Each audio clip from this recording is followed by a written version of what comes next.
Porque es calificada de histórica la elección de Enrique Capriles como candidato de la Mesa de Unidad Nacional en Venezuela.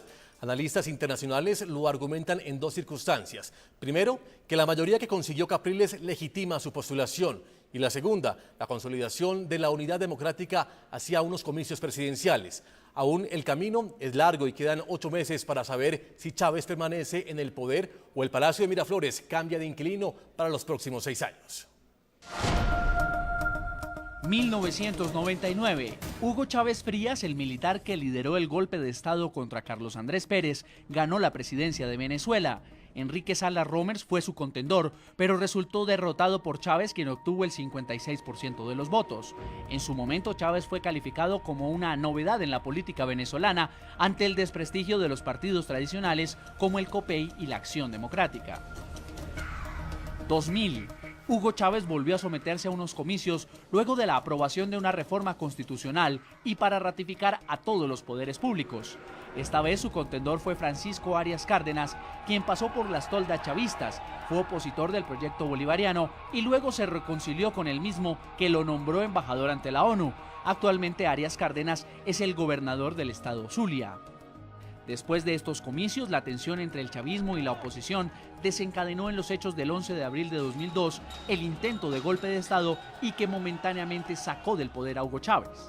Estamos satisfechos de haber ido paulatinamente conquistando un espacio para que la oposición tenga una expresión democrática y deja atrás aquellos terribles días del año 2002, del golpismo, del sabotaje, y encuentre en el espacio democrático, en el juego democrático, el espacio donde expresar su oposición a la revolución bolivariana. 2005-2006. La oposición decide no participar en las elecciones legislativas de diciembre, argumentando falta de confianza en el Consejo Nacional Electoral. Este hecho permitió que el oficialismo ocupara la totalidad de los escaños en la Asamblea Nacional. Con el legislativo en poder del chavismo, los diputados aprobaron la ley habilitante que le permitió a Hugo Chávez legislar sin necesidad de someter sus decisiones al Congreso, como reformas a las instituciones, la banca, las fuerzas de seguridad y los hidrocarburos. La oposición fue borrada de un plumazo de los organismos de decisión del Estado venezolano. 2008. Nace la Mesa de Unidad Democrática, formación política que agrupa a los partidos de oposición a Hugo Chávez. Esta organización permitió que en las elecciones legislativas de 2010 la oposición pudiera volver a tener peso electoral con 5.320.364 votos y 65 escaños en el legislativo. El éxito electoral animó a las diferentes facciones de la oposición a presentar sus candidatos para unas elecciones primarias y unificar fuerzas para enfrentar a Hugo Chávez en las elecciones de 2012. Según analistas, en los últimos 13 años en los que Chávez ha gobernado a Venezuela, es la primera vez que la oposición logra consolidar un proyecto viable para hacer frente al presidente candidato. De allí la importancia histórica de los comicios del próximo 7 de octubre, donde los venezolanos elegirán entre el actual socialismo del siglo XXI o un cambio de modelo político y económico más cercano a la centro-derecha. Doctor Diego Arias, ex precandidato presidencial de Venezuela, ¿está preparado lo que hablábamos ahora, la oposición de su país, para hacerle frente a lo que pareciera una maquinaria del chavismo para darle por lo menos 6 años más de continuidad al gobierno del presidente Hugo Chávez? Fíjate, lo primero que yo veo oyendo al representante que habla en este momento es que el daño, el temor, la alarma que ha cundido en el régimen del señor Chávez es tremendo. 3 millones de votos. Resulta que pareciera que las primarias fueran de ellos. Tienen más interés en discutir las nuestras que las de ellos, porque en la que ellos celebraron una oportunidad no pasaron de 500.000 de votos. Yo vengo manteniendo, Juan Pablo, desde a lo largo de la campaña en la cual participé, que el CNE sí es el Ministerio de Elecciones del gobierno, es la oficina electoral del señor Chávez, que de árbitro no tiene nada. Juzgarlo por las primarias es muy distinto que juzgarlo en las elecciones venideras el 7 de octubre, en el cual están apostando a todo. Venezuela es un santuario, tenemos 60.000 cubanos, somos el santuario más grande de drogas y de grupos delincuenciales que hay en América Latina. Hay demasiados intereses, grupos paramilitares. El CNE constituye para mí un obstáculo fundamental para que los venezolanos podamos rescatar nuestras libertades. Por ejemplo, el 99% de los venezolanos mayores de 18 años aparecen registrados en un REP, en un registro electoral que no lo permiten auditar. Esto solo demuestra la inconsistencia y lo que está frente a nosotros. Es cierto, el Consejo Nacional Electoral es el organismo que tiene recursos más sofisticados para manejar elecciones, pero esos recursos sofisticados justamente sirven para intimidar. Por ejemplo, en las próximas elecciones de octubre tendremos máquinas captahuellas al lado de la máquina electoral. En Venezuela, el señor Chávez hizo que se registraran las huellas digitales de todos aquellos que aspiraban a tener vivienda, por ejemplo. Esas huellas la gente piensa que pueden ser correlacionadas con las huellas el día que vaya a votar. Nosotros vivimos en un régimen de intimidación, es un país secuestrado por el miedo.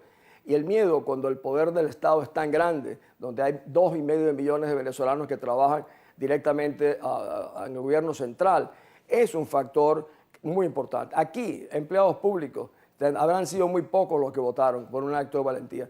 No, nosotros tenemos que hacerle frente como movilizando al país. Hay que decirle a los venezolanos, si nosotros no superamos este escollo monumental de un Consejo Nacional Electoral no confiable para nada, nos va a ser muy difícil y peligroso el rescate de nuestras libertades. Patricia, hay diferentes versiones de prensa de diferentes analistas que alertan sobre lo que podría pasar con la cúpula militar. Para nadie es un secreto que el presidente Chávez pues, ha sido muy aliado y muy amigo de los militares.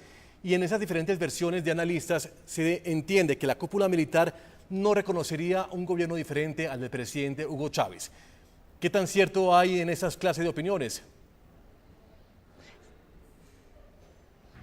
Sí, bueno, antes de responderte eso, quiero aclararle a tu teleaudiencia que si bien es cierto que fue una persona que impugnó estos resultados en el Tribunal Supremo de Justicia, pidió un amparo, en Venezuela hay muchas personas cuya vida ha dependido de un amparo y el Tribunal Supremo de Justicia no lo ha decidido a tiempo y sin embargo decidió muy a tiempo, muy convenientemente para el gobierno, este amparo que además ya estamos investigando quién es la persona que lo solicitó porque es falso aparentemente que haya sido candidato en estas primarias y además sabemos que fue tocado por gente del gobierno para que hiciera esta impugnación ante el Tribunal Supremo de Justicia. Sobre lo del alto mando militar, ya el general Rangel Silva, por cierto, echó para atrás, por decirlo de alguna manera, sus declaraciones iniciales de que no reconocería un triunfo de ningún candidato que no fuera Hugo Chávez,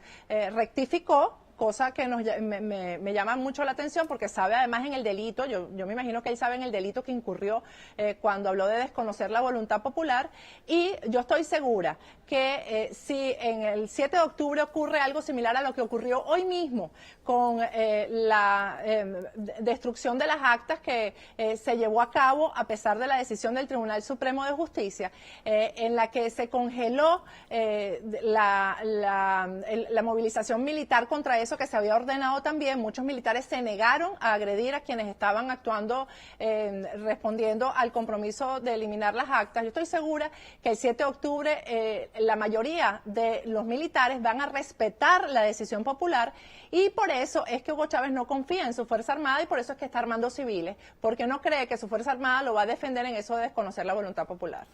Diputado Manuel Villalba, diputado oficialista, ¿qué tan cierto podría llegar a ser ese temor de algunas personas de la oposición que si en las próximas elecciones no es el presidente Chávez el presidente que continúa en el gobierno de Venezuela, las fuerzas militares no apoyarían la voz del pueblo? Mire, hermano, yo creo que hay que hablarle con seriedad al país, a los ciudadanos que nos escuchan.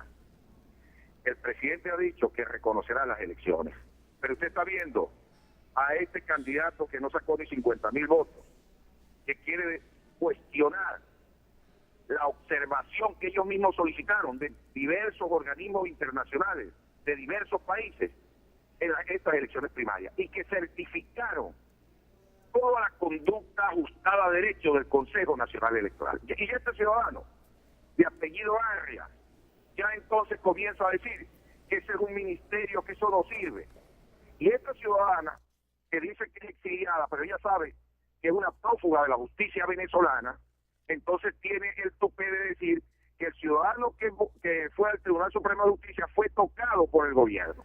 Bueno, entonces usted está diciendo que ese es un traidor, Pero entonces he traído también el ciudadano Ecarri, que es candidato también y que compitió con Ismael García y que también está cuestionando. Ahora, ustedes que solicitan, han solicitado toda la vida las famosas auditorías y han solicitado las auditorías a todas las máquinas, a todos los centros de votación. Entonces ahora no quieren auditoría, ni siquiera de forma aleatoria, que se escojan una muestra para verificar si efectivamente votaron o no votaron. Señor Villalba, le quiero preguntar, pero para que me conteste muy brevemente, ¿cuáles son las garantías que da el oficialismo para que en Venezuela se desarrollen unas elecciones claras y limpias ante la comunidad de su país y ante la comunidad internacional? Compatriotas, las garantías que siempre se le han dado, pero aquí se le ha dado garantía a todo el mundo. Aquí ha venido el Centro Carter, aquí ha venido observadores internacionales, aquí de diversos países y de diversos gobiernos. Aquí el Consejo Nacional Electoral ha permitido las auditorías, tanto al inicio como después de realizadas las elecciones. Ha sido un proceso electoral auditado como nunca ningún proceso electoral en el mundo, llámese, en Venezuela.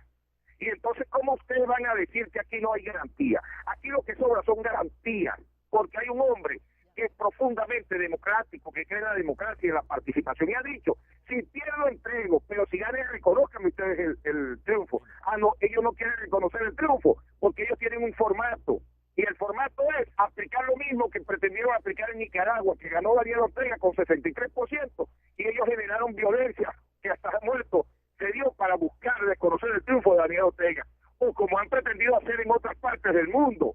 Bueno, aquí en Venezuela se van a quedar con los crespos hechos, porque hay un pueblo firme con esta revolución que defiende sus misiones que han permitido que le digamos al mundo que aquí no hay analfabetismo, que le digamos al mundo que el pueblo venezolano desayuna, almuerza, cena y merienda como nunca antes.